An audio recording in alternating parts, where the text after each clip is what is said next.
네, 안녕하세요. 신박사 인사드리겠습니다. 2021년 12월 15일 신박사의 장 마감 복귀 방송 하도록 하겠습니다. 오늘 뭐 시장 그냥 쏘쏘했죠. 예, 거래대금도 엄청나게 급감하고, 정말 이제 뭐랄까 연말에 뭔가 좀 마무리 짓는, 그러니까 뭐 공격적이라든지 뭐 신규로 막 뭔가 큰 포지션을 쥔다든지 뭐 이런 것보다는 그냥 이제 올해 장을 좀 마감하는, 정리하는 측면으로 이제 삼고 있는 것 같고요. 그리고 이제 뭐 FMC 경계 기대감, 경계감 이런 부분들도 조금 투자 심리를 크게 이제 공격적으로 만들기는 좀 쉽진 않았던 것 같다. 그리고 이제 국내 어떤 코로나 상황도 심각해지면서 거리두기 강화를 할 거라는 그런 어떤 오늘 기사 보도, 그리고 이제 막 찌라시도 많이 돌았었어요. 그래서 그런 부분들도 투심을 좀 위축시켰던 것 같고요. 근데 이제 그런 물밑에서는 또 메이저 수급들, 큰 손들의 어떤 수급들은 바이오와 반도체 쪽에서 꾸준하게 유망한 기업들을 계속적으로 매집을 하는 그런 모습들이 계속 보여지고 있습니다. 그래서 액면 그대로만 보면 그냥 뭐 쏘쏘하다, 변동이 없었다 싶지만, 우리가 이제 오리가 물 밑에서는 발을 엄청나게 막 왔다 갔다 하잖아요. 위에서는 막 평온해 보이는 듯이 보여도 그런 느낌? 진짜 선수들은, 진짜 큰 손들은 지금 굉장히 좀 발빠르게 움직이고 있다, 이렇게 좀 저는 보고 있습니다. 그리고 그런 것들이 수급에서 나타나고 있고, 오늘도 역시나 이제 바이오 쪽에서 강한 어떤 수급들이 나타난 종목들을 막 10%씩 튀는 종목들이 생겼거든요. 그런 것들은 물량 확보하기 위해서 어쩔 수 없이 상승된 것들이에요, 결국. 그런 모습들을 계속 포착을 하고 있고, 아마 이제 저와 꾸준하게 하셨던 분들은 아마 그런 유망한 종목을 이미 선취해서 좀 편안하게 아마 들고 계실 거라고 생각합니다. 그리고 이제 오늘 셀트리온 관련된 얘기들을 좀 하게 될 것 같아요. 오늘 레키로나 처방 확대한 얘기들, 그리고 진단키트 계약 추가적으로 한 얘기들 하면서 셀트리온 관련된 이슈 오랜만에 좀 체크를 해드리게 될 것 같습니다. 그래서 전체적인 어떤 시장 한번 정리해 보도록 하죠. 마감부터 해보도록 하겠습니다. 코스피 지수 오늘 0.05% 상승해서 2,989포인트, 뭐 3,000포인트 내외에서 왔다 갔다 하는 그런 흐름이죠. 상승 종목 수 300여 종목, 하락 종목 수 500여 종목, 뭐 하락 종목 수 많았죠. 코스닥도 마찬가지로 0.07% 상승이니까 뭐 거의 보합이죠. 1,003포인트. 500 종목 상승했고 850 종목 하락. 특징적인 점은 코스피의 거래대금이 야 8조 원이라는 거, 엄청나게 작은 수준입니다. 이거를 이제 한번 보여드릴까요? 업종 차트에서 밑에 이제 거래대금을 보여드리면, 코스피 지수 차트 요 밑에 요 부분은 이제 거래량 부분입니다. 거래량도 이제 많이 급감해 있죠. 그리고 이제 거래대금 밑에 이제 부분은, 밑에 표는 이제 거래대금이에요.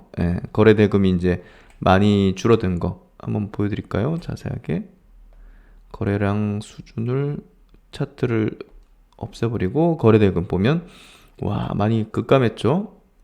그래서 연말의 장세, 최근에 반등을 좀 해주는 모습이긴 하지만 거래대금은 급감하면서 어떻게 보면 이제 강력한 수급으로 이제 뭐 반등이 나왔다, 이렇게 좀 해석하기는 어렵고요. 외국인의 어떤 수급 정도가 좀 꾸준하게 뭐 반도체라든지 이쪽으로 꾸준하게 유입되면서 올려준 어떤 형태로 보면 될 것 같습니다. 그래서 최근에 어떤 수급들, 최근에 외국인들은 뭐 그렇게 안 샀네요. 코스닥적으로 이틀 연속 사기도 했고, 선물을 최근에 샀다가 이틀 정도는 매도하는 흐름. 그래서 수급도 뭐 크게 강력한 건 아닌 것 같네요. 어쨌든 거래대금 급감의 어떤 현상들.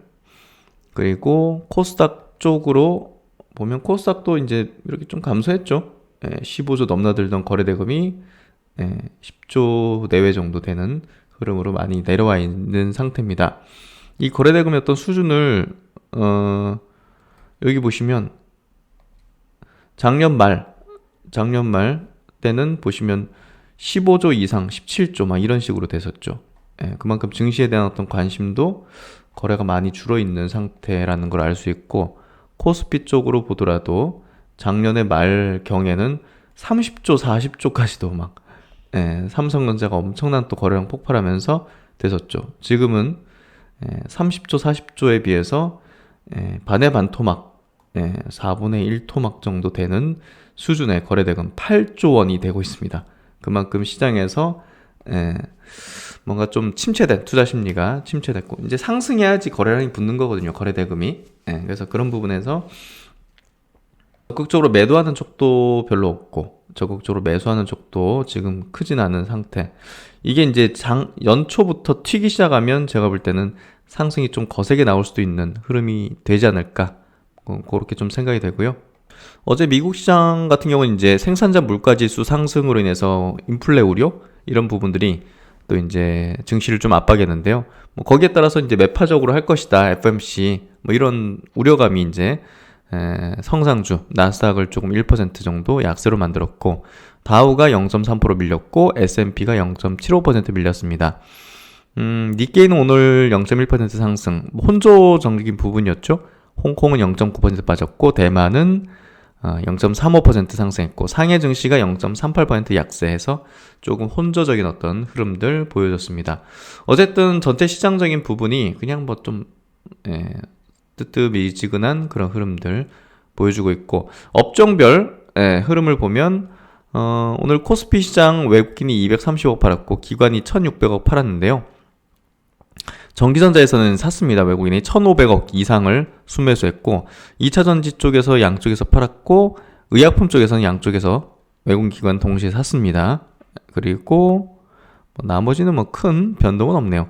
코스닥도 수급이 큰 변동은 없죠. 외국인이 80억 샀고 기관이 500억 정도 순매수하면서 뭐 그나마 그래도 보시면 반도체 쪽으로 수급이 좀 외국인 기관이 같이 들어온 모습들. 제약도 외국인 기관이 같이 쌍끌이. 그래서 오늘 반도체하고 바이오는 좀 좋았고 나머지 섹터군들은 좀 별로였다. 이렇게 좀 보면 될 것 같습니다. 시총 상위주들 보더라도 오늘 확연하게 이제 양분돼 있죠. 삼성과 하이닉스가 0.7% 2% 이렇게 상승을 했고 두 기업 모두 이제 외국인이 순매수. 하이닉스도 56만 주 순매수. 삼성전자도 외국인의 160만 주 순매수. 그래서 수급도 좋았고 그리고 이제 오늘 네이버는 좀 빠졌고 삼성바이오 1.5% 상승했고요. 외국인 기관 동시 순매수네요. 그리고 셀트리온도 오늘 외국인 순매수에 힘입어서 그래도 플러스를 냈습니다. 그래서 오늘은 바이오 쪽, 반도체 쪽 좀 좋았고 나머지는 뭐 별로 두드러진 게 없죠. 근데 이제 LG노텍이 이따가 좀 짚어드리겠지만 엄청 강하죠. 9% 상승입니다. LG 디스플레이도 3% 상승하면서 지수 대비 강한 어떤 흐름들. 코스닥 쪽에서는 제 헬스케어, 셀트리온 제약이 그래도 1% 내외 상승. 에코프리빔, LNF, 2차전지 쪽도 약하지 않았네요. LX 세미콘이 강했죠. 5.3% 상승. 컴투스도 3% 상승. 컴투스 조정 잘 받은 것 같아요. 제가 볼 땐 이런 지점은 좀 괜찮지 않을까 좀 싶은데요. HK 이노엔도 2.6% 상승했고요. 외국인이 최근에 좀 사는 흐름을 보여주고 있네요. TCK 2% 상승했고 오늘 뭐 반도체, 유진테크, PSK 뭐 이런 것들 1%대 상승 이어갔습니다. 유니셈도 1% 상승 보여줬고 오늘 바이오에서는 일동제약이 진짜 셌어요. 26% 강세를 보였는데 탈모 증상 이 부분은 아닌 것 같고 코로나 치료제 기대감으로 이제 상승했다는 부분인데 단기로 봐야죠. 당연히 단기로 봐서 올랐을 때 뭐 갖고 계신 분들은 이제 정리하면 될 것 같고 없으신 분들은 이제 이거 신규 매수하면 좀 위험할 수 있다고 좀 보여지네요. 아미코젠도 오늘 4% 정도 상승했고 바이오리더스 8.9% 상승. 에스팜이 어떻게 보면 대장주격으로 움직이는 시기거든요. 수급도 오늘 좋았고 그리고 전고점 부근에서 물량 흡수하는 형태로 또 여기서 한 방 또 칠 수 있는 그런 흐름으로 좀 움직이는 것 같아요. 브릿지바이오 테라피틱스 최근에 이제 기관 외국인들 수급 좋으면서 비소세포 폐암에 대한 어떤 기대감이 있죠. 신약. 그리고 차백신 연구소가 오늘 코로나 백신에 면역 증강제가 좀 필요하거든요. 그래서 글로벌 기업 중에서 이 기술 갖고 있는 기업이 몇 개 없어요. 그런 부분에서 볼 때, 이 차벽시엔 연구소에 대한 기대감, 그냥 이제 갖다 붙인 거죠. 상승하니까. 그래서 오늘 특별한 이슈보다는 그냥 이제 많이 눌려 있었던 바이오주들이 돌아가면서 이제 상승시켜주는 그런 흐름들이 계속 나오고 있다. 바이오 플러스는 제가 이제 저번에 마감 영상에서도 다뤄드렸죠. 휴제나 이제 파마 리서치가 제재받는 거 수혜 기대감으로 이제 그런 쪽, 미용 쪽이죠. 그리고 오늘 NK맥스가 6%대 강세를 좀 보여주는 모습을 보여줬고요. 그리고 당뇨병 패치 관련해서 이제 이오플로우가 4%대 강세, 기관 외국인 오늘 쌍거리 수급을 보여줬네요. 레고캔바이오도 1.9% 상승, 쌍거리 수급 보여주면서 좋은 기업들은 뭐 수급들 오늘 뭐 장세와 무관하게 올라간다는 거는요. 수급이 좋다는 거거든요. 수급이 좋다는 거는 지금 지수 조정을 가지고서 오히려 더 싸게 매수할 수 있는 기회로 삼는 대기 매수 수요가 굉장히 강력하다는 거고, 이런 것들이 이제 매집이 되고 있다는 거고, 매집이 이제 어느 정도 완료가 되면 시장에서는 또 이제 강력하게 상승과 함께 주도 섹터라고 이제 명칭을 달아주죠. 그러면서 이제 강력한 또 개인들의 어떤 수급들이 유입되면서 더 밀어 올리고 하는 게 또 주가의 어떤 작동 원리잖아요. 그래서 이미 뭐 주도 섹터라 불리게 되면 어느 정도 좀 올라있는 상태가 되죠. 그런 것들 생각해 보시고, SSM 생명과학 8.5% 상승하면서 뭐 기관 외국인들은 최근에 이제 차익 실현 내지는 매도를 하는 모습이고, 완전관의 소식이라는 굉장히 임팩트 큰 어떤 내용으로 오늘도 8.5%, 어제 상한가였죠. 그리고 지노맨 컴퍼니가 바닥권에서 8.7% 상승. 제이피모건 헬스케어 컨퍼런스 초청 참가를 한다고 하는데요. 어쨌든 그 면역 항암제 쪽으로 마이크로바이옴 기술로 이제 개발을 하고 있는 그런 기업입니다. 대표적인 파이프라인 GN001은 독일 머크 화이자의 바벤시오와 이제 병용 임상을 진행 중이다 해서 기대 가치를 많이 받는 그런 포인트인 것 같습니다. 어쨌든 오늘도 이제 바이오주들은 추세적인 상승을 계속 보여주면서 시장을 좀 압도하는 흐름들 계속 이어지고 있고요. 메타버스 관련된 하드웨어 쪽에서는 뭐 LG노텍도 그렇고 어쨌든 하이비전 시스템도 그런 모멘텀들을 계속 이어가는 흐름들 좀 보여주는 것 같습니다. QSI 같은 경우도 이제 최근에 이건 좀 생소할 수 있는 기업인데요. 오늘 기관들이 좀 들어왔다는 게 좀 의미심장하네요.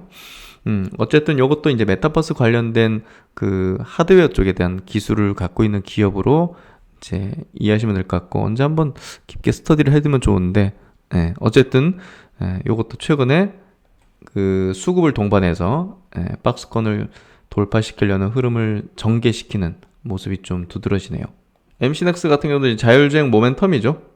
자율주행 모멘텀 불면서 또 이제 6% 튀는 그런 흐름들. 오늘 기관들 외국인들 많이 샀네요. 참 이때 질문 많이 받았던 것 같아요. 이거 뭐 어떻게 해야 되는지. 근데 이제 뭐 유망하잖아요.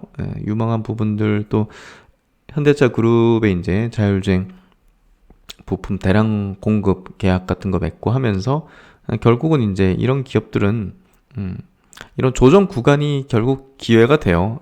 이게 결과론적인 게 아니라 이때도 이제 그런 얘기들을 드렸는데, 어쨌든 어떤 이제 기업에 대한 이제 트렌드 방향이라든지 이런 부분에 좀 깊이 있는 이해를 하는 게 좀 필요하다 생각되고요. 성장주라고 불리게 되는 그런 유망한 기업들은 또 그만큼의 어떤 진통 내지는 변동성도 크다는 측면에서 보통의 어떤 이해를 가지고서는 또 이런 어려운 구간을 좀 견디기는 어렵죠. 그래서 이런 구간을 견디면 또 이제 뭐 저 같은 경우도 이제 뭐 바이오 종목들 거래 이제 오랜 기간 해왔지만 뭐 40% 50% 마이너스 나는 경우도 많죠. 평가 손실로 마이너스 40% 50%. 근데 이제 이런 구간들을 지금은 좀 무덤덤하게 보지만 저도 그 당시에는 굉장히 두려웠단 말이에요. 공포. 근데 이제 그런 것들을 여러 번 몇 차례 이제 그 사이클을 겪으면서 그 특징들을 이제 저도 스스로 내재화한 거죠. 그러면서 그런 것들을 견디고 그 이상으로 뭐 3, 4배 이상으로 이렇게 수익을 안겨주는 것들을 경험하고 그런 것들을 원리적으로 파헤치면서 지금은 이제 어느 정도 패턴화된 어떤 그 방식들을 이제 확실히 이제 갖고 있는 거죠. 그러다 보니까 여러분에게도 이제 뭔가 좀 묵직하게 그리고 단단하게 얘기를 드릴 수 있는 거죠. 그냥 제가 어디 뭐 누구한테 배웠거나 어디 책을 봤거나 해서 말씀드리는 게 아니라 경험을 토대로 해가지고 이제 말씀을 드리기 때문에 그래도 조금 저는 다르실 거라고 생각해요. 제가 이제 그런 바탕에서 말씀드리는 내용들이 특히나 이제 바이오 같은 경우가 변동성이 컸기 때문에 하락 변동성이 컸기 때문에 이게 인내하는 게 쉽지는 않지만 그 부분들을 함께 이렇게 오래 이제 통으로 이렇게 같이 헤쳐오셨던 분들은 이제 좀 이해가 되시지 않을까 하는 생각도 듭니다. 어쨌든 바이오 섹터의 어떤 최근 흐름들은 결국은 정해진 수순으로 가는 거다 이렇게 좀 이해하시는 게 더 확실할 것 같고요. 정해진 수순이라는 거는 결국은 큰 손들과 메이저였던 그 어떤 이 작동 원리, 증시에서의 어떤 패턴화된 어떤 그 사이클적인 어떤 흐름 속에서 최근에 3, 4년 만에 오는 그 바닥권의 어떤 모습들이 너무나 명확했고 그런 부분에서 강조를 수개월간 제가 드려왔던 것 같습니다. 그래서 그 결실들을 아마 지금부터 내년 상반기 아마 화려하게 빛을 보실 수 있을 거라 개인적으로 생각하고요. 어쨌든 뭐 계속적으로 체크를 해드리면서 분석을 해드리면서 최고의 수익을 좀 내실 수 있는데 도움이 되는 그런 분석들로 시간들로 채워나가도록 하겠습니다. 외국인 기관들의 동시 순매수 오늘 종목들 보면요.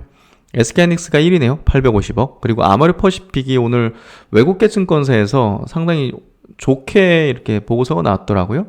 그래서 세게 반등 나오지 않겠을까 했는데 오늘 4% 튀네요. 오늘 역시나 이제 외국인 기관이 쌍끌이로 순매수 했고 LG 디스플레이, MC넥스 그리고 삼성바이오로직스 이런 것들이 이제 수급이 좋았고 LG노텍도 좋았네요. 카카오페이, 두산중공업 그리고 현대오토에버도 최근에 좀 밀어올리는 형태. 보령제약이 또 임상 결과 좋게 내면서 학회에서 수급이 좋았는데 사실 바이오에서 현재 A급은 아니죠. A, B급 정도는 아니죠. 그래서 제 관심사에서 좀 많이 낮은 관심도를 가지는 기업이긴 한데 어쨌든 오늘 수급은 좀 좋았던 것 같습니다. 그리고 하나투자증권 최근에 좀 강조를 들었던 거기도 한데 1.8% 상승에 50억대 수급이 좀 들어왔네요. 그리고 코스닥으로 넘어가면 오늘 2차전지 LNF가 이제 가장 수급이 좋았네요. 그리고 반도체 종목하고 바이오 종목이 거의 대부분입니다. LX 세미콘, 동지 세미캠, 뭐 반도체 종목들 그리고 이거 반도체가 주성 엔지니어링, 그리고 대부분 바이오네요. 셀드론 헬스케어, ST팜, 레고캠 바이오, 국전약품, 알테오젠, NK맥스, 바이젠셀. 바이젠셀이 오랜만이 아니죠? 처음 본 것 같은데요. 쌍끌이 수급은 32억이나 들어왔습니다. 그리고 셀드론 제약도 30억 정도 들어왔고 바이오리더스도 27억을 순매수. 매드팩토 어제 강세였는데 삼상에 대한 어떤 발표를 하면서 강세였고 오늘도 강세 이어졌습니다. 브릿지 바이오 테라프틱스 오늘 수급 좋았고 11% 굉장히 셌죠. 지노맨 컴퍼니도 수급도 좋았고 강세였고 그래서 이렇게 오늘 바이오, 반도체 그리고 뭐 2차전지 LNF, 에코프로비엠 이렇게 수급이 좀 좋았던 흐름이었던 것 같습니다. 오늘 종목은 이 정도 보도록 하겠습니다. 오늘 첫 번째 내용은 이제 셀트리온 관련해서 한번 이야기해 보도록 하죠. 오랜만에 셀트리온 관련된 내용 이슈를 체크해 드리는데요. 뭐 그동안 이제 이슈도 없었죠, 사실. 그래서 오늘 사실 셀트리온의 어떤 주가 흐름도 제가 볼 때는 꽤 나쁘지 않았다. 뭐 시장 상대적으로도 이제 그렇지만 화이자의 이제 그 경구용 치료제에 대한 굉장히 좋은 어떤 임상 발표가 있었는데도 불구하고 뭐 그런 소식이 있으면 보통 셀트론의 이제 항체 치료제 관련된 모멘텀이 또 감소하니까 시세가 좀 안 좋았던 그런 어떤 패턴화된 움직임들이 이제 계속 반복되는데, 사실 셀트론 그룹주의 주가가 좋아지기 위해서는 그 코로나의 어떤 그 옷을 좀 벗어버려야 되죠. 예, 코로나 모멘텀에 왔다 갔다 하는 그 부분을 해소를 해야 되는데, 이번에는 거기에 반응 크게 안 하면서 시장 대비 그래도 나쁘지 않은 어떤 흐름. 그러니까 오늘 뭐 예를 들면 시장이 보합이었는데 뭐 셀트론 그룹은 한 2, 3% 빠졌다든지 뭐 이러면 이제 그 이슈에 좀 반응한 걸로 볼 수 있겠지만, 오늘 뭐 그렇지는 않았단 말이죠. 그래서 셀트론 그룹주가 오늘 어떤 시세 흐름은 나쁘지 않았다, 이렇게 좀 볼 수 있을 것 같아요. 그래서 점점 이 코로나라는 어떤 물을 빼는 그런 모습들이 나오게 된다면 셀트론은 이제 어떤 미래 기대되는 가치라든지 흐름, 이런 부분에 보다도 이제 반응하면서 추세적으로도 좀 좋아지는 흐름이 나오지 않을까 생각이 되고요.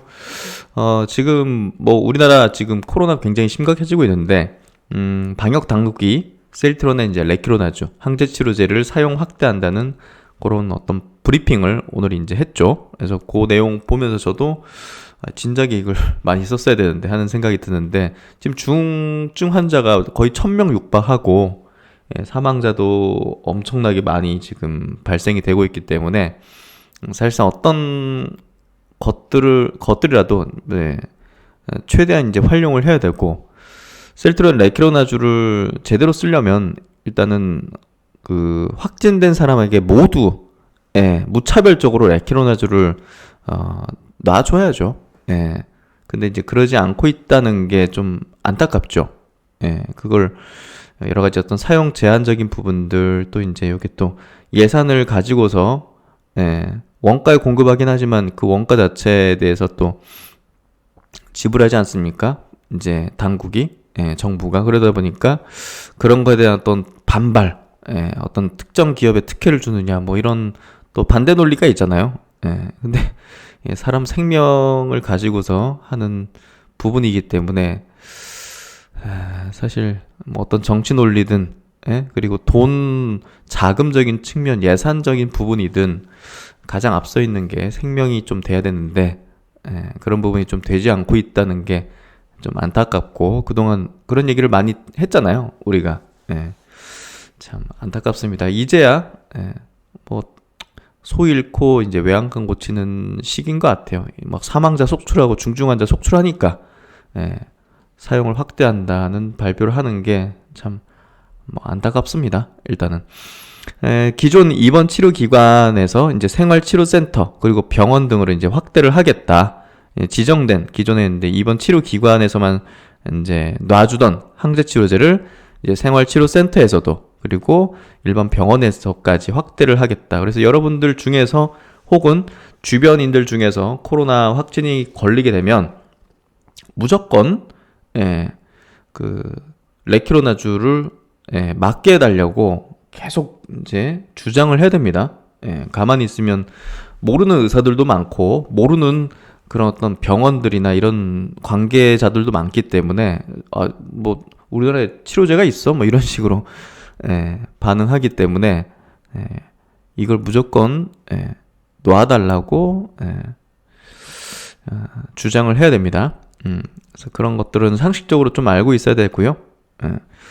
요양병원의 경우는 코호트 격리 중인 병원까지 확대하고 관리의료기관 선제적인 확대, 그리고 대면 진료 담당 기관 확대한다 해서 레키로나 사용을 이제 확대한다고 중앙재난안전대책본부가 오늘 15일 기존 입원 치료기관에만 쓰이는 레키로나주를 생활치료센터, 요양병원, 일반 병원 여기까지 쓴다는 거는 굉장히 확대를 한다는 게 뚜렷한 거죠.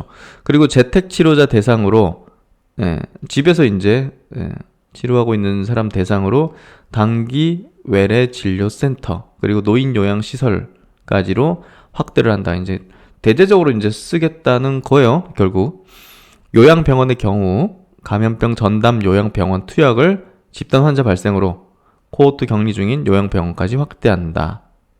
일단 뭐 투여 결정은 뭐 허가 범위 내에서 의료진의 판단에 따라서 이뤄지겠지만, 예, 어쨌든 대체적으로 이 레키로나즈의 어떤 사용법을 정말 잘 이해를 하면 좋을 것 같습니다. 우리는 다 알고 있지 않습니까? 뭐 조기 진단, 조기 치료의 어떤 그 코로나 청정국을 만든다는 작년에 이제 서정진 명예회장님의 주장, 의견이 그대로 맞는 부분이었던 거죠, 사실. 그대로만 했으면 지금 같은 어떤 코로나로 인해서 죽어나가는 사람들, 중증으로 지금 엄청난 또 생사를 넘나드시는 분들이 이제 고령층 내지는 기저환자층에서는 분명히 많이 있을 거거든요. 그분들이 간단하게 치료로 끝날 거를 지금 굉장히 어려움에 처했을 걸로 보여지고 있습니다. 어쨌든 사용 확대하니까 앞으로는 좀 나아지지 않을까 싶습니다. 그리고 이제 셀트론이 코로나19 자가진단 진단 키트를 이제 미국에서 FDA 이제 긴급 사용 승인을 획득했지 않습니까? 10월 달에.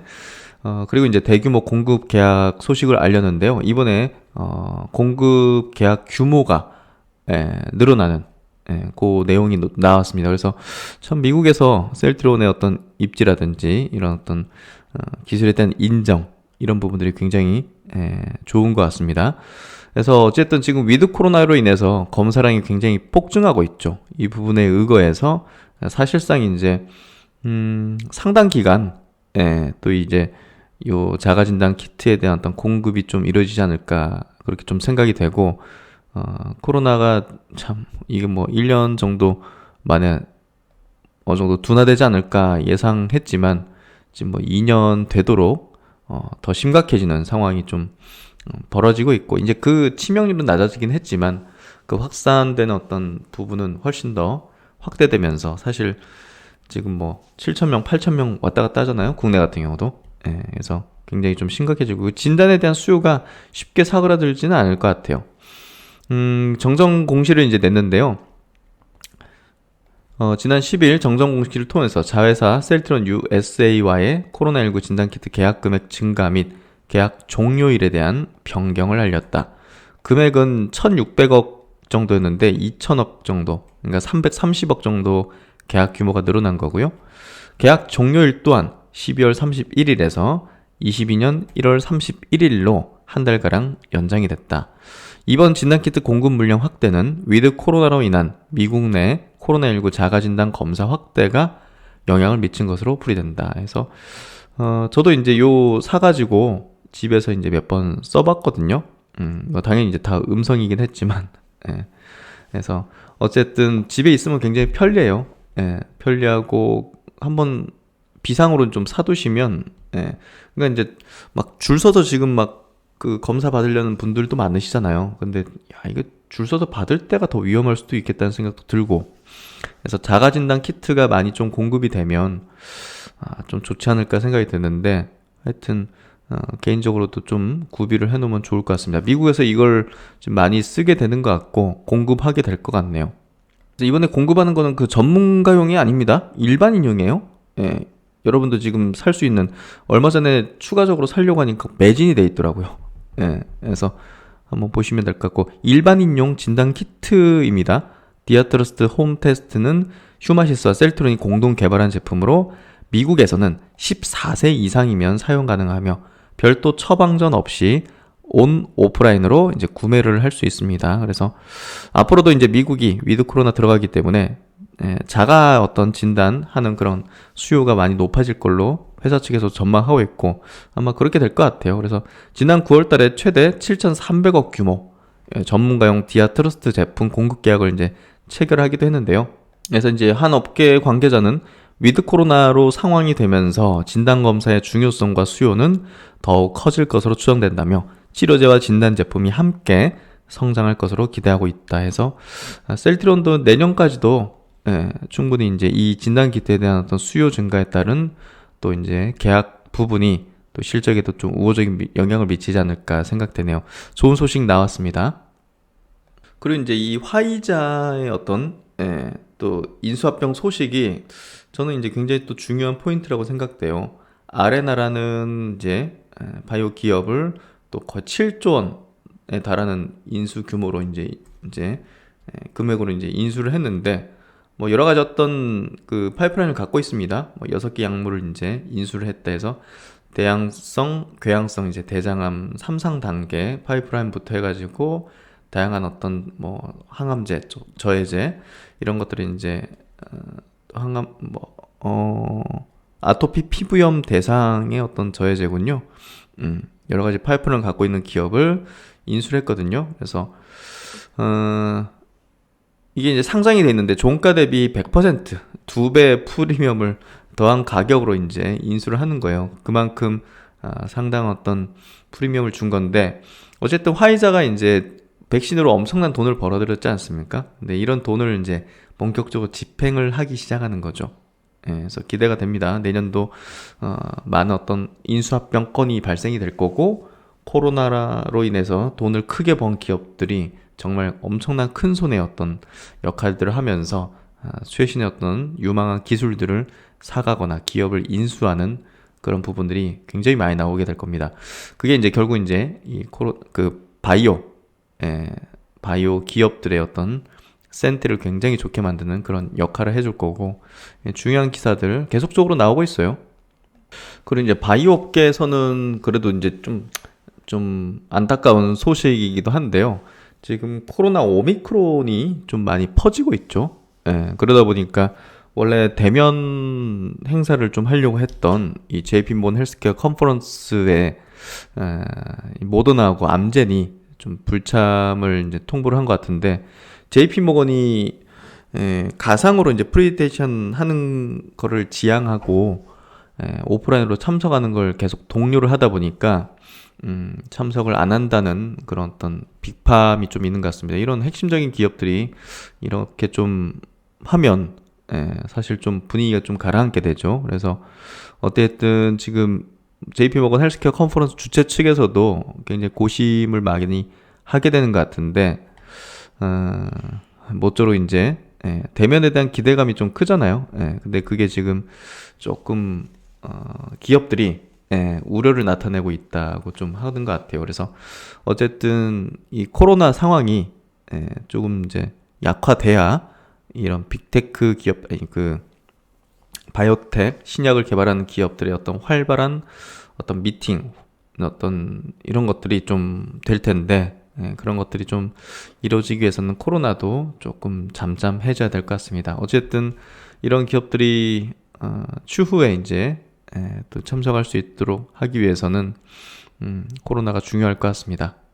그리고 이제 오늘 국내 증시를 압박한 또 다른 요인이기도 하죠. 뭐 FMC 회의에서 이제 매파적인 어떤 스탠스가 뭐 강화될 것이다. 뭐 이런 어떤 우려감과 함께 국내 같은 경우는 이제 위드 코로나 철회할 걸로 예상되어진 오늘 기사들, 뭐 찌라시들도 굉장히 많이 돌았어요. 뭐 수도권에 뭐 이제 사적 모임 2명으로 제한할 것이다. 뭐 이런, 뭐 그런 것들, 그런 것들이 오늘 이제 뭐 찌라시나 이런 것들도 굉장히 많이 돌았거든요. 여대권에서도.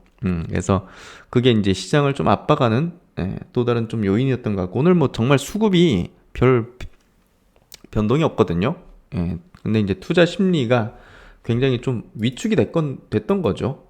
연말에 이제 특별한 호재도 없이 그리고 이제 뭐 매도를 기계적으로 해야 되는 뭐 이제 그 양도세 회피 물량들 뭐 그런 것들 소화되는 정도. 그래서 코스피도 이제 8조 원밖에 안 되는 거래대금 너무 적게 나왔죠. 그런 이유들이 이제 투심이 그냥 위축된 그런 상황이었기 때문으로 볼 수 있는데 이제 정부가 영업시간 사적 모임 축소를 검토하고 있다고 합니다.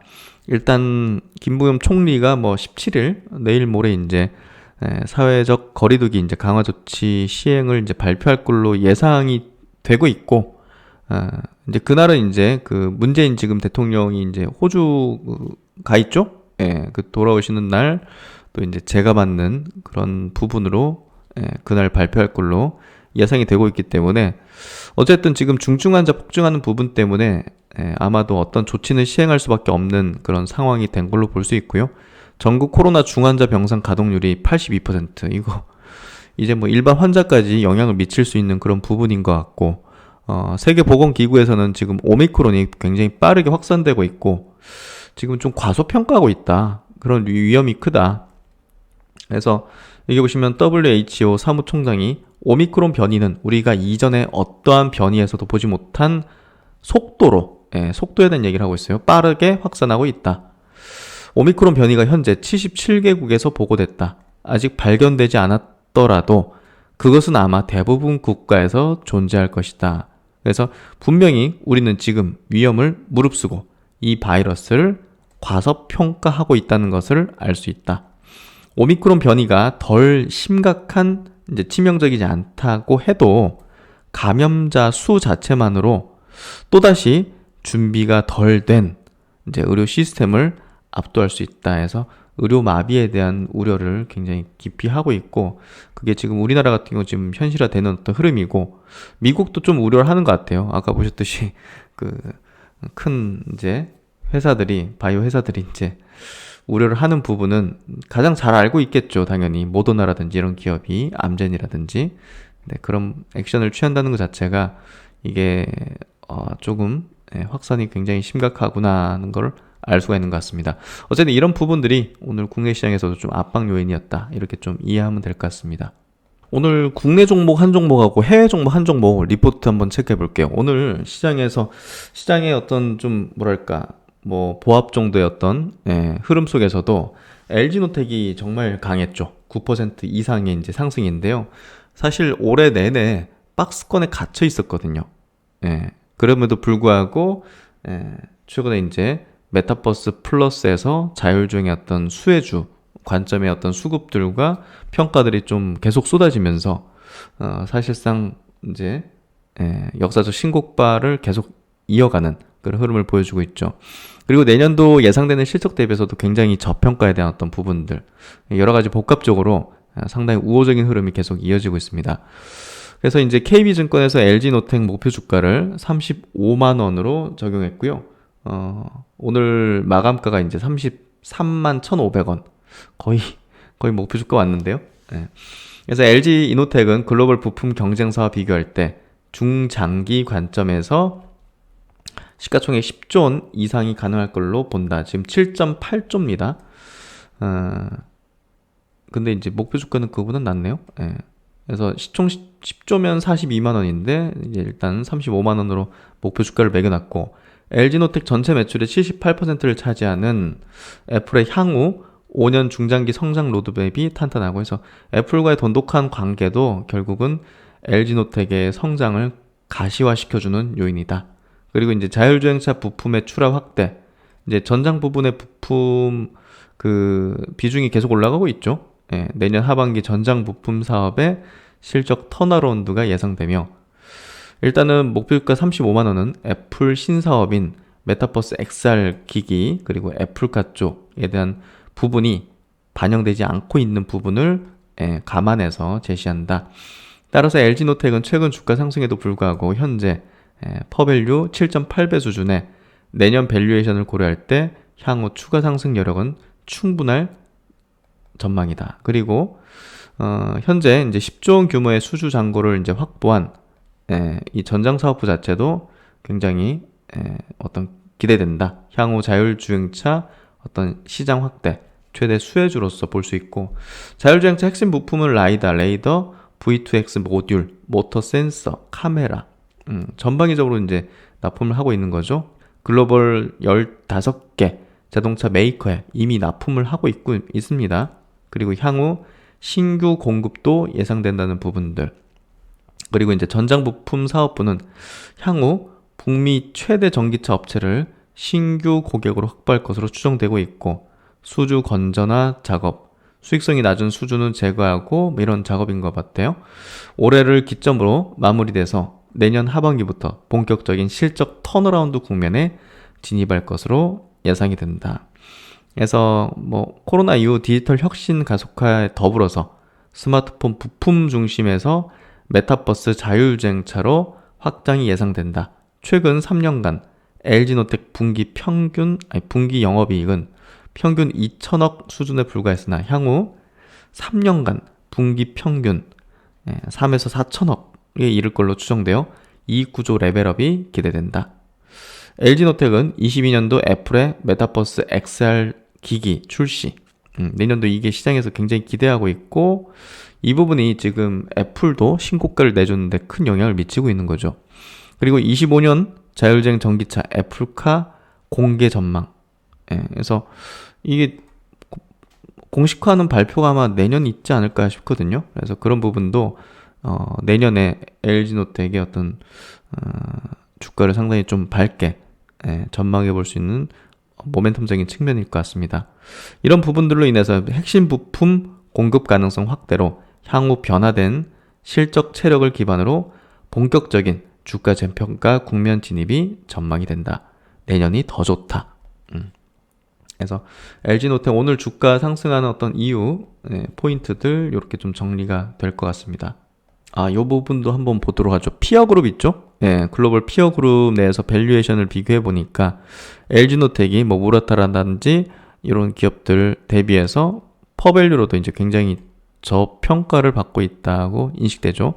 애플에 대한 어떤 의존도가 높기 때문에 좀 디스카운트를 받는 걸 감안해도 전장 부분이 높아지고 있는 부분은 디스카운트 받을 요인은 아니잖아요. 다양한 어떤 자동차 메이커 15개 이상의 이제 메이커에 공급을 하고 있기 때문에 전장 부품을 자율주행 부품을 해서 그런 부분까지 감안한다면 너무 디스카운트 받을 이유는 없다. 그래서 상대적으로 이렇게 낮은 피어 그룹 대비해서 낮은 밸류는 조금 해소될 것이다 하는 게 좀 이야기인 것 같습니다. 그리고 이제 해외 주식 한 종목 좀 체크해 보죠. 대신증권에서 이제 해외 주식 파트로 이제 꾸준하게 리포트를 내던데, 저는 이제 내년도 이 미국의 이제 빅테크 기업들 중에서 메타, 이제 페이스북이죠. 메타가 상당히 좀, 유망해질 걸로 생각을 하고 있어요. 결국 이제 메타버스 핵심주로서 아마 부각이 될 것 같고, 그런 부분에서, 이 부분에 대한 어떤 밸류에이션 어떤 평가가 조금 뭔가를 확실히 보여줄 때 아마 될 것 같거든요.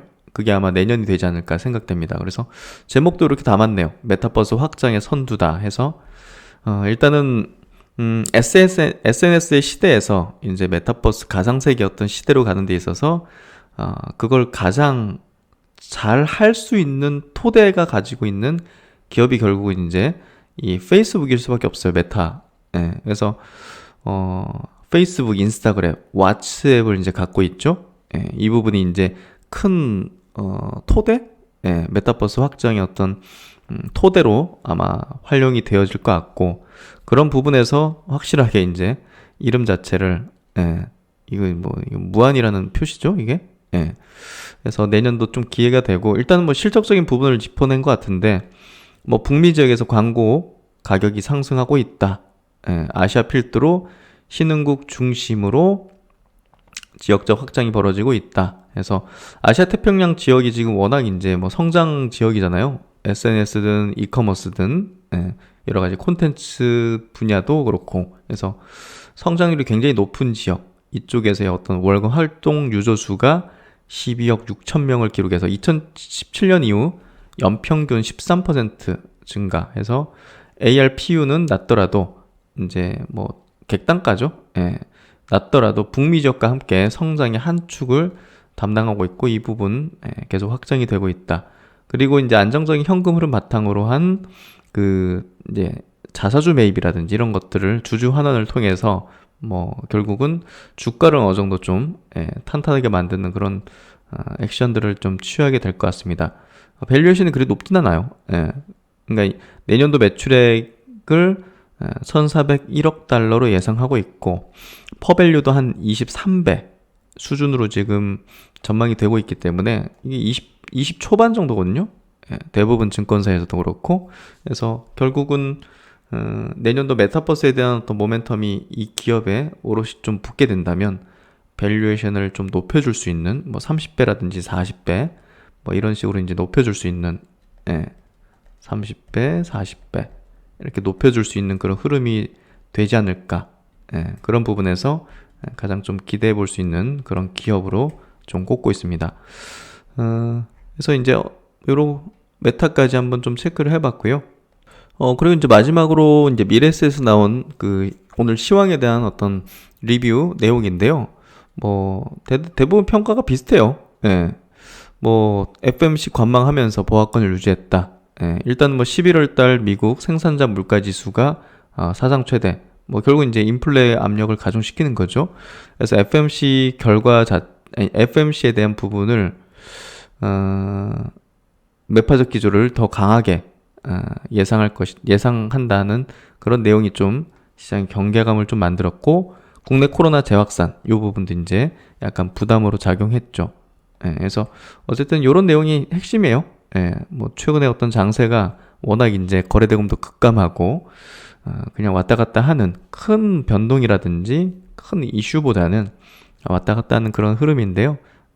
이 기간에서는 뭐 사고 팔고 막 왔다 갔다 하는 것보다는요, 차분하게 좋은 종목 잘 갖고 있거나 혹은 조금씩 계속 연말까지 저가 매수 내지는 계속 분할 매수를 하면서 유망할 수 있는 그런 쪽으로 준비해 나가는 그런 어떤 흐름, 자세들, 그런 것들이 필요할 것 같아요. 뭐 이제 부채 한도를 늘리는 거, 요거 이제 상원 하원 다 통과되면서 2023년까지 어떤 불확실성은 해소가 됐죠. 그래서 당분간은 이 부분은 리스크로 작용하기 어려울 것 같고, 어쨌든 시장 상황 자체는 뭐 괜찮습니다. 좋고, 종목에 대한 전략에 좀 집중하는 게 필요할 것 같고요. 제가 드렸던 의견에 공감하시고 그렇게 실행을 하셨다면 지금 오늘 같은 시장에서도 굉장히 나쁘지 않은 성과를 아마 내셨으리라고 생각합니다. 네, 어쨌든 뭐 이렇게 장을 정리해 볼 수 있을 것 같고요. 그래서 오늘 장 이렇게 좀 뭐 쏘쏘한 흐름 속에서도 뭐 임팩트 있었던 뭐 내용들, 종목들 많았던 것 같은데요.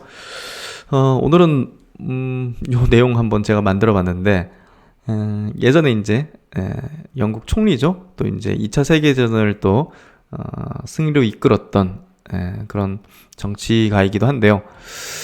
했던 명언 중에서 이게 좀 기억이 남네요. 비관주의자는 모든 기회에서 역경을 보고, 낙관주의자는 모든 위기에서 기회를 본다. 어떤 같은 현상 속에서도 사실 뭐 증시에서는 뭐 여러 가지가 있죠. 같은 어떤 현상에 대해, A라는 뭐 현상, 이슈에 대해서도 비관적인 사람은 어떤 어려움을 좀 먼저 보게 될 거고요.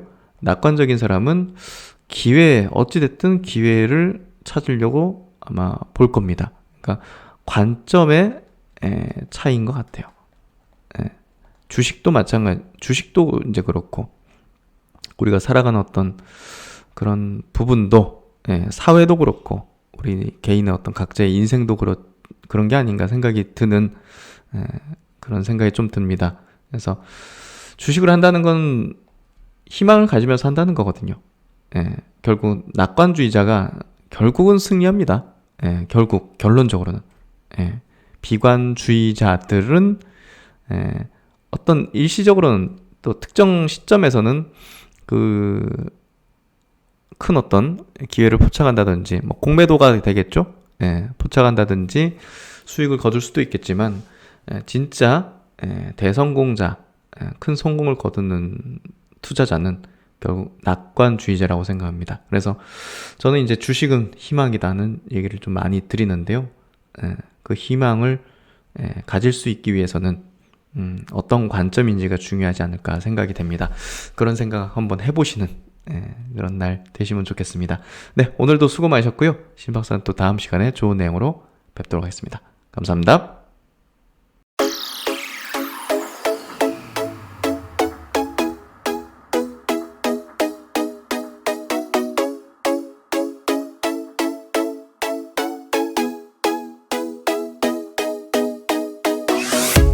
어쨌든 온라인에서 이제 깊이 있는 내용들 좀 다뤄드리고, 또 강연회 통해서는 제가 온라인에서는 조금 하기 어려운 얘기라든지, 조금 이제 예를 들면 이런 거죠. 온라인에서는 이제 많은 종목을 이제 분석하고 스터디하는 시간들을 갖는데, 조금 더 압축적으로 제가 이제 깊이 있게 제가 직접 투자하는 종목들, 그리고 그 중에서 보다 관심을 더 가시는 종목들, 뭐 바이오 종목을 10종목을 압축한다든지, 반도체 종목을 한 4-5 종목을 압축한다든지, 그런 것들을 강연회 통해서 좀 할 생각이에요.